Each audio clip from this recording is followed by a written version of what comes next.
Well, I've never really been happy with my smile. The teeth were quite uneven, but I kind of learned to live with that over the years. But about 3 or 4 years ago, I started to notice that the top teeth in particular were starting to be a little loose. I had a very good dentist down in Cheshire and started talking to her about them and started to talk about the possibility of an implant. Short term, she put a brace across the back of the very loose one, but that was only short term. And so I was looking to move forward with them, but then we decided to move up to Edinburgh. So I asked Lauren, could she recommend a dentist in Edinburgh? And she didn't know of any, but she put the question to a dentist forum, and apparently they all came back with the recommendation of Integrated Dentalcare. So that led me to you. And things were getting looser sort of by the month, really. I could start to feel other teeth were loosening. So something had to be done. So I started talking to you guys here, and then lockdown happened. So everything had to go on hold. So the concern really was the looseness of teeth and the increasing concerns over how to eat and having to eat at different positions in your teeth. The treatment for implants I knew was not going to be a cheap option. So I wanted to explore other options, and I also wanted to talk to at least one other dentist to get a consensus. Both of you said the same thing. The options were dentures, which I really did not want. I did not fancy the idea of having to take my teeth out every night, and I was certainly not happy about just how good a bite I'd be able to get.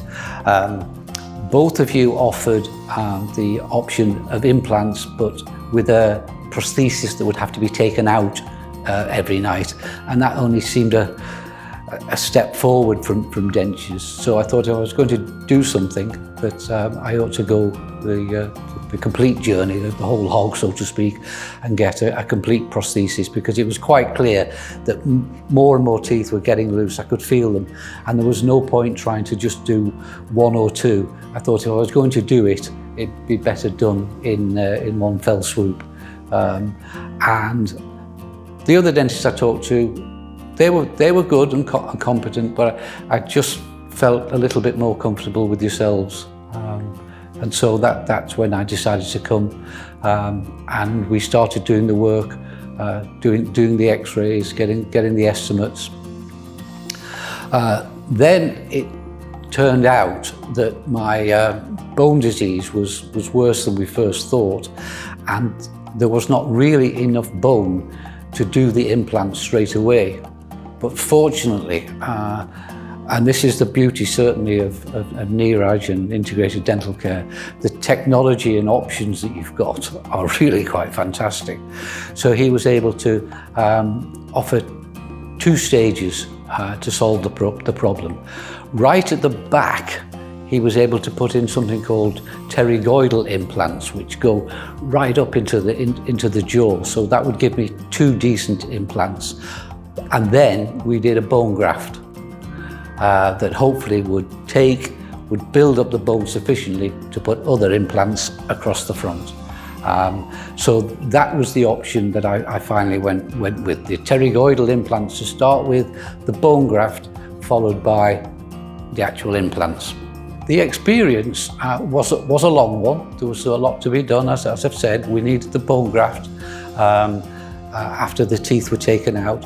That was a 3-month process to let the bone hopefully grow and bond, and that happened, and that was good enough. So we then put in. I should say, during that time, I was wearing a kind of a denture, which proved to me why I didn't want dentures, because it was doing a temporary job, but the idea of taking them out every night, I was proven right in my thoughts. So then we put 4 extra implants in, and then a temporary prosthesis was fitted. So I could then have something in my mouth that didn't need to be taken out every night. Because things were still settling, I still couldn't bite or chew, and that's one of the biggest things to mention about the treatment. For 9 months I was only able to take things that were fairly liquid. I could not bite or chew anything, which was a challenge at first, but you get used to it, and you find things you can eat. You know, you rediscover porridge and yogurts and things like that. So, you know, it's not a big hardship.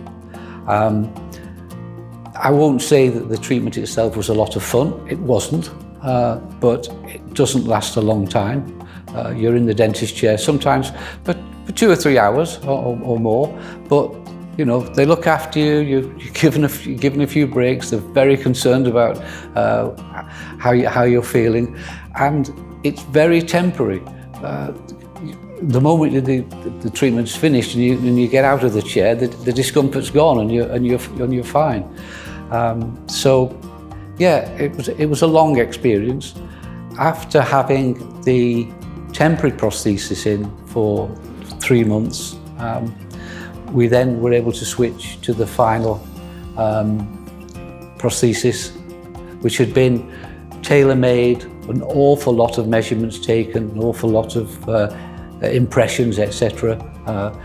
Painstaking care, some adjustments along the way, and then finally a couple of weeks ago, I think 2 weeks to the day, this final prosthesis went in, and I'm very, very happy with it.